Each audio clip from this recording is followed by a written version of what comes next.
The Gilgo Beach murders remained one of America's most haunting unsolved serial killer cases for more than a decade. Between 1993 and 2010, multiple women disappeared across Long Island, New York. Many of their remains were later discovered along the remote stretch of Ocean Parkway near Gilgo Beach, shocking the nation and sparking one of the largest homicide investigations in New York history. For years, investigators struggled to identify the killer. The breakthrough finally came in 2023 when DNA evidence, cell phone records, internet searches, and evidence linked to a distinctive vehicle led authorities to Long Island architect Rex Heuermann. Prosecutors alleged that Heuermann targeted vulnerable women, many of them sex workers, luring them with promises of money before murdering them and disposing of their bodies in secluded locations.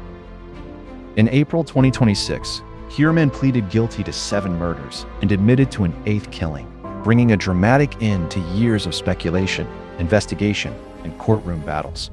Today, the victims' families finally have an opportunity to confront the man responsible as the court prepares to determine his sentence in one of the most notorious serial murder cases in modern American history.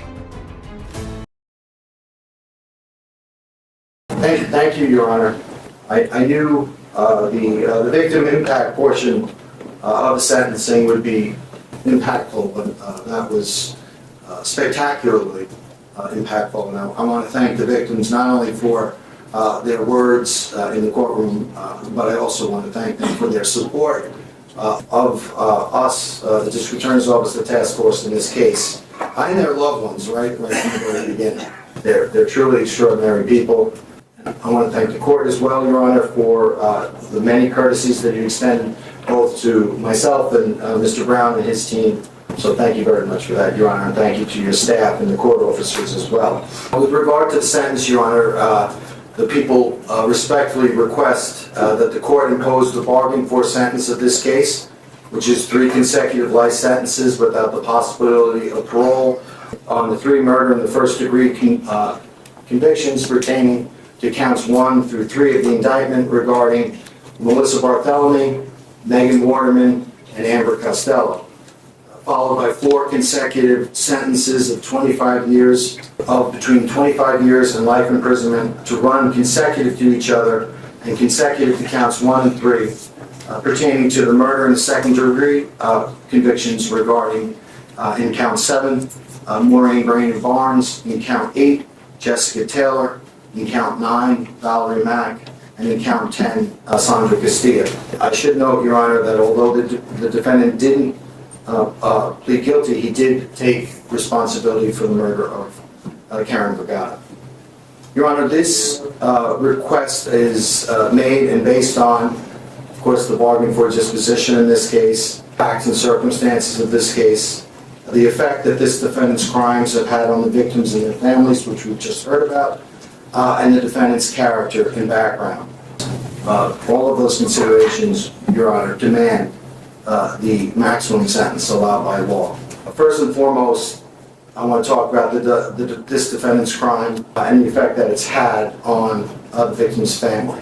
Obviously, that's self-evident, Your Honor. 8 young women were needlessly and brutally murdered at the hands of this defendant.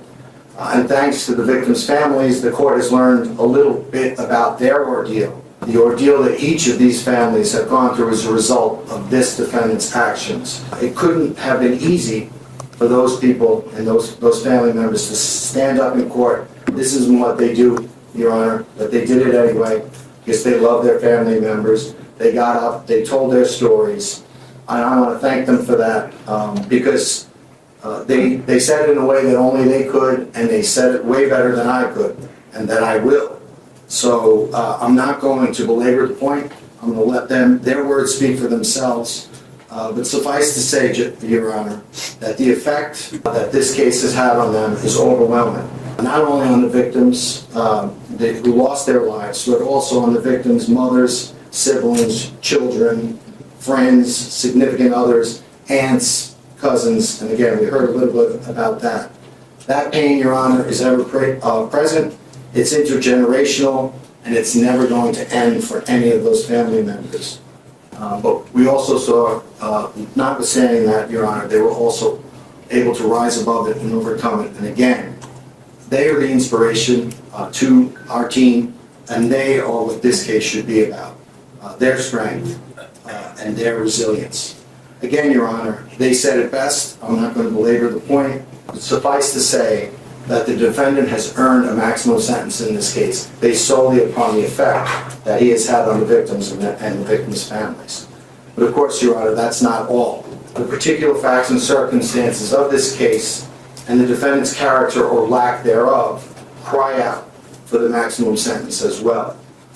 This is a defendant who meticulously planned the murder of 8 young women.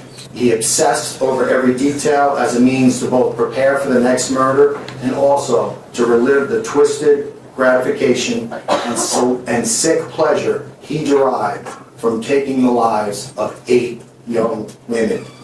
There is nothing the defendant can say or do in this courtroom that could mitigate what he has taken from those women and their families. Any remorse shown is insufficient and far too little. It is all too little and too late. As the court is aware, the defendant has permitted certain information to trickle out through statements made to his ex-wife and his therapist, but those are nothing more than pathetic attempts by this defendant to continue to manipulate his family and control that family, control both his family and the message of this case. The true message of this case was delivered by those victims today, Your Honor. That's what this case is about.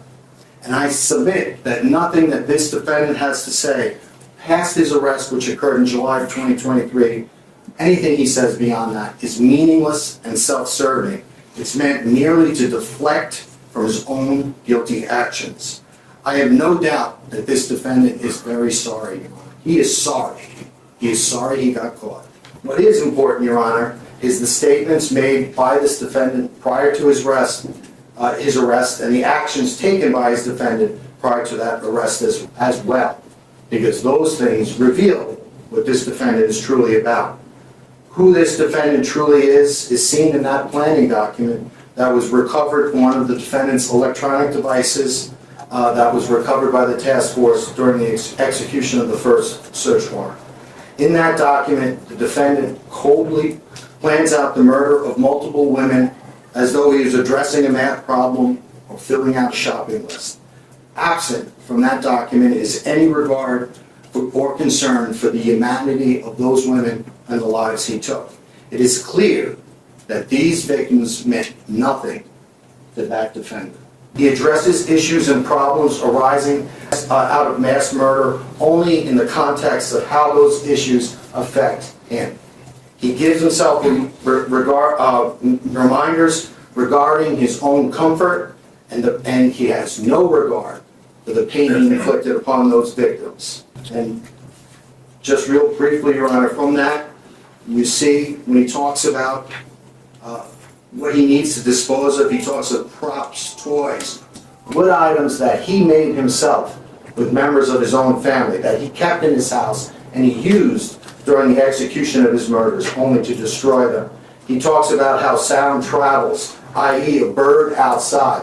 What he's saying is, if I can hear a bird outside, that means people outside can hear what I'm doing inside my house. So I need to control the amount of air and out of the victims so you can control the noise made. Again, to avoid detection, to avoid responsibility. He says he reminds himself to get sleep before the hunt because if he's too tired, it creates problems. Again, he's treating this as though it was sport, the taking of lives as though it were sport. He talks about hitting too harder. He talks about hitting harder and consider a hit to the face to take down the victims the next time. He's already thinking about the next time. In another part of the document, he says, small is good. This is a hulking individual who is going after a petite woman. He is a coward. He's talking about if he has more sleep, he's able to control the noise, he will have more playtime. Again, this is sport to this defendant. The taking of life is sport. Again, Your Honor, no concern for the victims and the pain and terror he inflicted upon them whatsoever. He lures these victims to his home, murders them, and disposes of them in the same house he lives with his wife and 2 children. the same house his ex-wife still lives in. And then he joins that same family on a nice vacation that he only planned so he so that he could be alone with those victims in the first place. That, Your Honor, is who this defendant is. This defendant is also someone who continually purchased burner phones and created fictitious email addresses to use with those phones. He thought those email addresses and burner phones could not be traced back to him. He was wrong, Your Honor. Throughout the investigation, we saw that this defendant continued to use those burner phones up until the time he was arrested. In fact, on the day of his arrest, we recovered 2 such burner phones from his possession. We were able to trace those burner phones as far back as 2007. So at least as far back as between 2007 and 2023, he was using these burner phones. And what did he use those burner phones for? To patronize sex workers and commit murder. He had separate phones in which he had contacted hundreds of sex workers. Once someone was marked for death, the defendant also had 4 separate burner phones he used exclusively to lure and kill the Gilgo Four: Maureen Brain Barnes, Melissa Barthelemy, Amber Costello, and Megan Waterman. We were able to trace the defendant's patronization of sex workers all the way back to 1993, from 1993 to the day of his arrest. That, Your Honor, is who this defendant is. What else did the defendant use the burner phones for? Fictitious email accounts used to make Google searches and access websites. The defendant thought these accounts couldn't be traced. The defendant was wrong. The defendant searched thousands of sex worker sites. He visited countless pornographic websites featuring the torture and dismemberment of women. He excessively searched websites featuring the status of the Gilgo Beach investigation, hoping to gain insight into our investigation. He searched for photos of the victims and their family members. He tried to learn where the family members were living. He thought these actions couldn't be traced. They could be. He thought he was being smart. He wasn't being smart at all. That, Your Honor, is who this defendant is. The defendant would like us to believe that these murders just happened. They didn't, Your Honor. These murders were meticulously planned out by a psychopath who thought nothing of the victims and the consequences of his actions. But almost just as bad, Your Honor, he also never thought about the effect and consequences that his actions would have on those he claims to care about most of all, his wife and 2 children.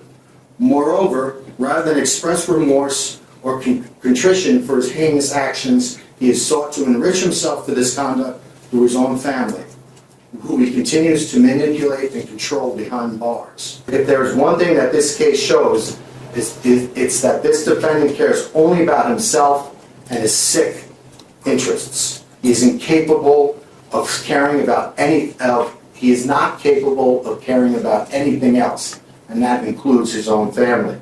I've been primarily talking about the defendant's actions. Now I'm going to talk about his words, again, prior to his arrest. We've already heard about this. In July and August of 2009, a few weeks after this defendant murdered Melissa Barthelemy, he contacted Melissa's 15-year-old sister, Melissa's then 15-year-old sister, Amanda, who we just heard from.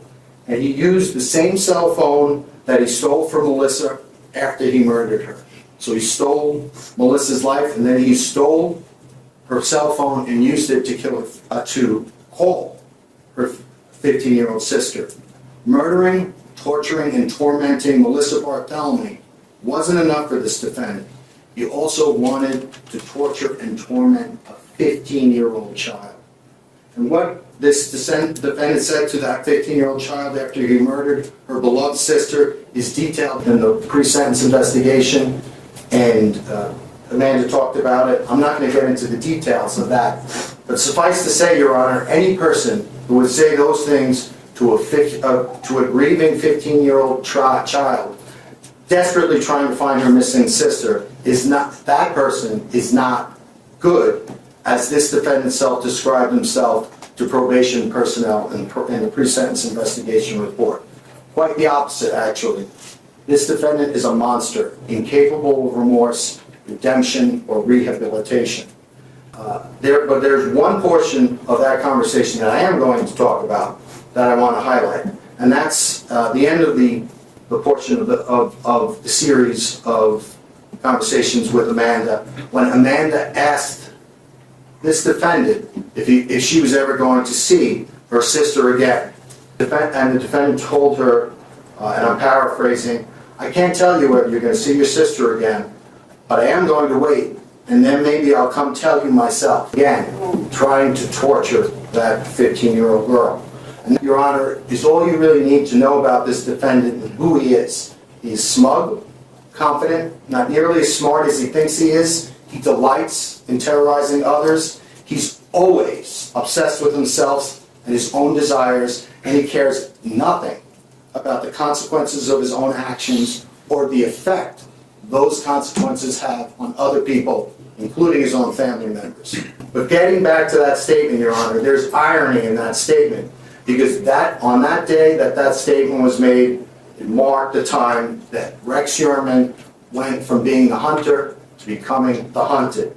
The defendant never got the opportunity to come and look for Amanda and the other victims' family members like he tried to do in his internet searches. In fact, it was Amanda and the other families and their loved ones who stayed strong, stuck together, and came looking for the defendant. And on July 13th, 2023, when the task force came knocking on the defendant's door, it was his turn to be tormented and terrified. And he's tormented and terrified because of what he did and because who he is. And it was his own arrogance, overconfidence, and missteps that led the force directly to his door. So now, Your Honor, for the first time, this defendant stands before this court as the person he really is, a remorseless and sadistic serial killer who only cares about himself. Accordingly, Your Honor, we ask that the court deliver the only sentence that the defendant deserves, the only just sentence in this case based on the facts and circumstances, which is the maximum sentence allowed under New York State law.